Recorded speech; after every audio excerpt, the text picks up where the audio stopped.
শিশু বাচ্চাদের মারধর করলে আপনার জীবনে একটি বিপদ নেমে আসবেই। কেউ আপনাকে রক্ষা করতে পারবে না। বাচ্চাদের গায়ে হাত তোলা নিয়ে আল্লাহর রাসূল সাল্লাল্লাহু আলাইহি ওয়াসাল্লামের একটি স্পষ্ট সতর্কবার্তা আছে। প্রিয় দর্শক, ভিডিওটি শেষ পর্যন্ত দেখুন, কেননা যাদের বাচ্চা অত্যাধিক দুষ্টুমি করে, অনুগত নয়, বাবা মায়ের কথাবার্তা শুনতে চায় না, তাদের ক্ষেত্রে আল্লাহর রাসূলের পরামর্শ আছে না মেরে একটি বিশেষ আমলের মাধ্যমে ঠিক করা যায়। কিন্তু আপনি যদি বাচ্চার গায়ে হাত তোলেন, তাহলে আপনার জীবনে এক বড় বিপদ নেমে আসবে।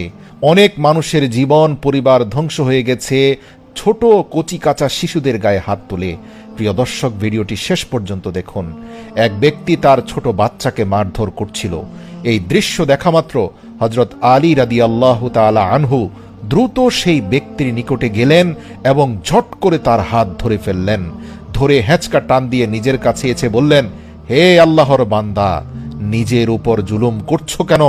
তুমি কি তোমার নিজের জীবনকে ভালোবাসো না? তখন সেই ব্যক্তি অবাক হয়ে বলল, হে আলী, আল্লাহর রাসূলের প্রিয় ভাই, আপনি এসব কি বলছেন? আমি তো এই দুষ্ট বাচ্চাটাকে শিক্ষা দিচ্ছি, নিজের উপর জুলুম করছি কোথায়? তখন হযরত আলী বললেন, আমি দেখতে পাচ্ছি তুমি নিজ হাতে নিজেকে ঘায়েল করছো। ওহে ব্যক্তি, আমি আল্লাহর রাসূল সাল্লাল্লাহু আলাইহি ওয়াসাল্লামকে বলতে শুনেছি, কম বয়সী শিশুর কান্না আল্লাহর অস্তিত্ব ও একত্ববাদের সাক্ষ্য দেয়। মনে রাখবে, যখন নিষ্পাপ শিশুরা ঘুমের মধ্যে হাসে, তখন তাকে ঘুমের মধ্যে নবী মুহাম্মদ ও রাসূল সাল্লাল্লাহু আলাইহি ওয়াসাল্লামের পরিবারের দর্শন করানো হয়।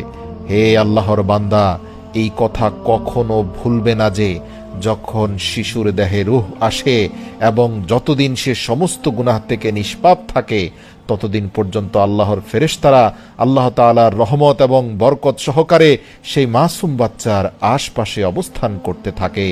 তোমার এই বাচ্চা গুনাহ থেকে পবিত্র, জুলুম থেকে পবিত্র, হিংসা বিদ্বেষ থেকে পবিত্র, সব ধরনের ঘৃণা নিন্দা থেকে পবিত্র। একবার কি ভেবে দেখেছ, এই সকল বিষাক্ত চিন্তা থেকে তুমি নিজে কি পবিত্র?